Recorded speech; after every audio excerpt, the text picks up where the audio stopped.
Fox Corporation, the Disney Company, and Warner Brothers announced a joint venture streaming service that will feature sports. Well, we now have the name, and we know how much money they intend to make. What we don't know is how they're going to be profitable. Let's talk about that on That Park Place. Hello, I am Jonas J. Campbell, an investigative reporter for That Park Place, and here with me is Mr. VashSky. Vash, what team are you rooting for this sports season? Ooh, that's an interesting question right there because, sports has changed so much.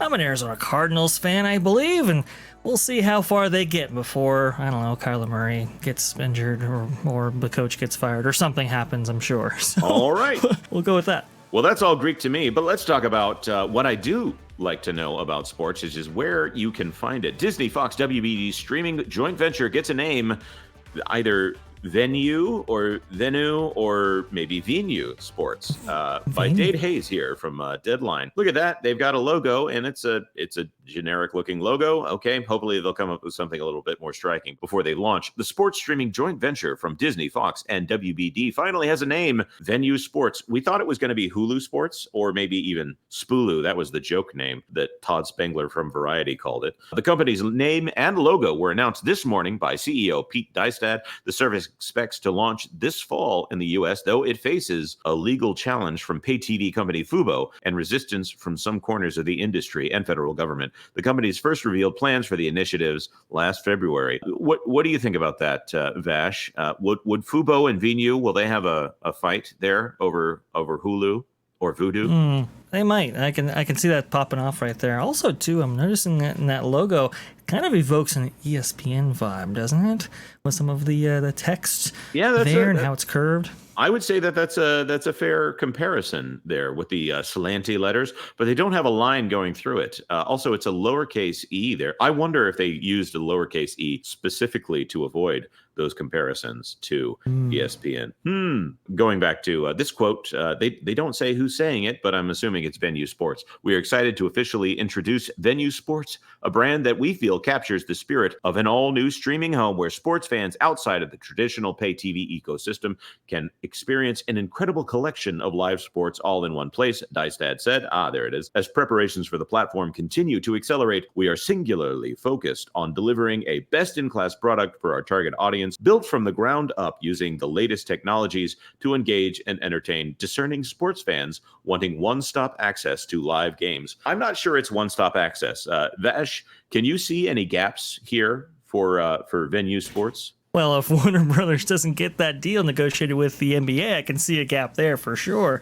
I can also see a gap with the NFL because apparently the commissioner, Roger Goodell, not too happy about this whole thing and how they weren't consulted before actually announcing it. Remember, Disney announced this to fend off Nelson Peltz, and so we've had some reverberations from that decision. Yeah, that's very true. It also doesn't include anything that's owned by Paramount, which would be all of the NFL games on CBS. I think there's about 100 of those. It also does not include anything that is done by NBC Universal. I think NBC might be bidding on Warner Brothers NBA games. They have I think Sunday Night Football is one of the most watched games of the week right there. And I'm trying to think who else is left out here. Of course, Amazon left out. And Netflix just announced that they're going to have three, I believe they're going to have 3 NFL games here. There will be holes in this Venu Sports. There's no question about that. The service will aggregate linear feeds from 14 sports-centric networks. I'm going to guess maybe 8 or 9 of those might be ESPN. Certain direct-to-consumer services, Venu said, pricing has not yet been announced, but most Wall Street analysts and industry observers have predicted it will cost at least $40 a month. That is a lot. For not including NBC Universal and Paramount Global. That is an amazing amount of money. Also, that's the rumored price, $30 to $50 for ESPN DTC, which is a completely separate service from this. So we're going to get into a very sticky situation here as we're talking about which streaming service is actually going to have this. Because first of all, it doesn't have all games. Second, it only has one portion of ESPN, and it will directly compete with ESPN DTC, which is not the same as ESPN Lite, which is not the same as ESPN Plus. And I think ESPN DTC is called Flagship, but that's also not the name of the linear network here. So just the ESPN side is a confusing addition here. Vash, right.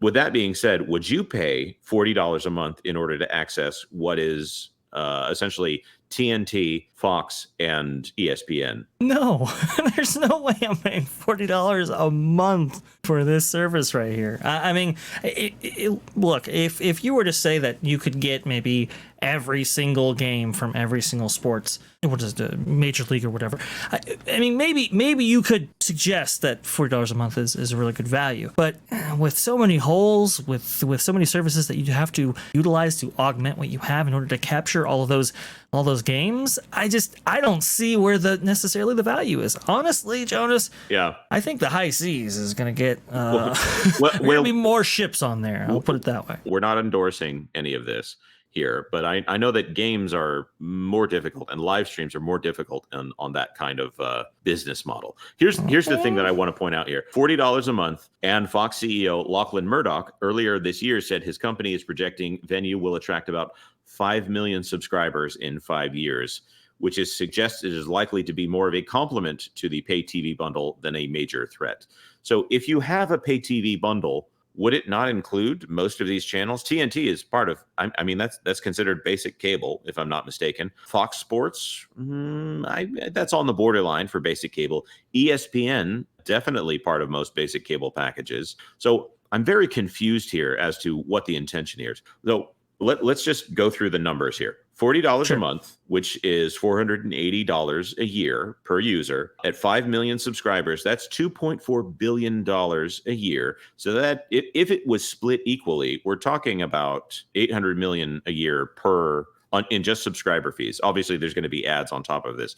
But if they think they're going to get 5 million subscribers in 5 years, that's not really, I don't know where the profitability metrics are on this for that $2.4 billion that they're saying that they're going to be pulling in just in pay subscribers. Right. So, I think it was KMG who actually said it. If you're only talking about 5 million within the first 5 years, that you can't make a profit for that, even if you do charge $40 per user right there.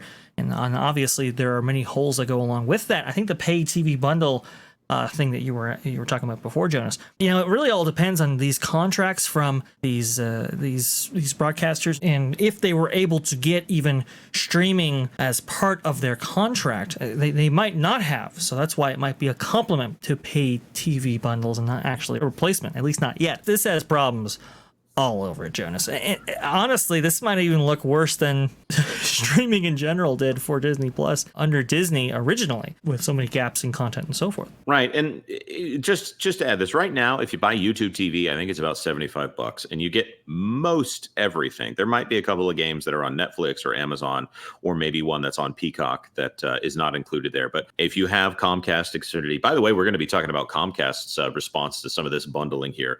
Over on That Park Place at 10 p.m. Monday night.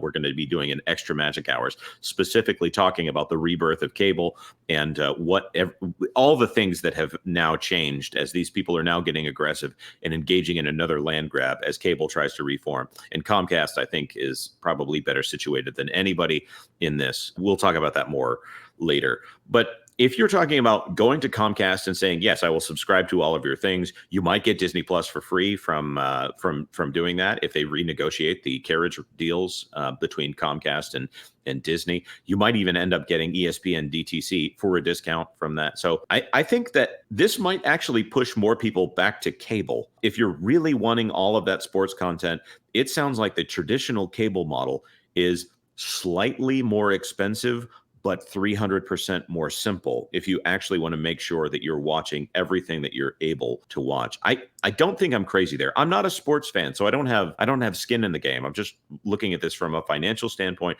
and a consumer convenience standpoint. I don't think this is actually easier for consumers. Vash, you actually watch sports, it sounds like. You said something about an Arizona Cardinal. Is this easier for you, or is this more complicated? Oh, this is far more complicated. Yeah, I mean, I think you make a compelling case there, Jonas, that it might be just simpler, especially with boomers or Gen Xers or whatever. It might be simpler just to go with a traditional cable TV package, honestly, because it looks like there's going to be, like we said before, and we keep saying it nauseum, but gaps in coverage. Now, this is important, folks, because look, listen, if you're following a major team or you're following a range of teams, it's important to get as many games as you possibly can. If you're saying that, okay, well, Sunday Night Football, which is one of the best programs out there is not going to be included in this. And the CBS games, which essentially covers half the league in the form of the NFL, is not going to be included in this. I mean, that's a valuation prospect that I want nothing to be a part of. And for $40 a month, again, a good cable package will be around that price, maybe a little bit more, but you'll get far more. And you might be more comprehensive as well. So I got problems all over the place. Yeah, I try to explain this to people, and they have problems even contemplating what this all is. Well, to even try to explain it to someone, to say that these three companies are working together to get some portion of the market, but not the to even talk about sports right now is a headache. Like I said, I think they announced the fifth form that Bob Iger announced, like the fifth form of ESPN on that Moffett-Nathanson call before Venu was even talked about. So it is just confusing even within certain companies here. And the fact that Warner Brothers is probably going to be losing those rights to NBC. We can say that one more time on this video here. It's exhausting, and people want to relax when they watch these games. They want to engage in the way they want to engage, and having to have a separate app that can track even where everything is, that will probably not be owned by Disney or Warner Brothers or Fox. I think they're going to create a landscape like the Just Watch app that if you can look up a show and it'll tell you where it is, or Roku being the centralized service. I think that creates a crack in the opening here for the bigger tech companies like Amazon or Google or Apple. Let's not forget about Apple here, to come in and say, well, you can subscribe and we will be your new cable company. And all of a sudden, instead of these, teeny tiny $200 billion companies, teeny tiny $40 billion companies, all of a sudden these $1 trillion companies will be coming in and being interested in playing in this field. Why would they pay someone else to do all of this when they can just purchase it outright? I think this is they're kind of playing with fire here. They're not going. It doesn't sound like they're going to make a lot of money, so it has to be these advertising contracts. But we've probably gone on too long here on this video, and we need to wrap this up because we have plenty to talk about there on Extra Magic Hours, 10 p.m. Eastern Time on Monday. Let us know your thoughts in the comment section down below on this. We've talked about a lot of things, so I'm sure that we've said something incorrect.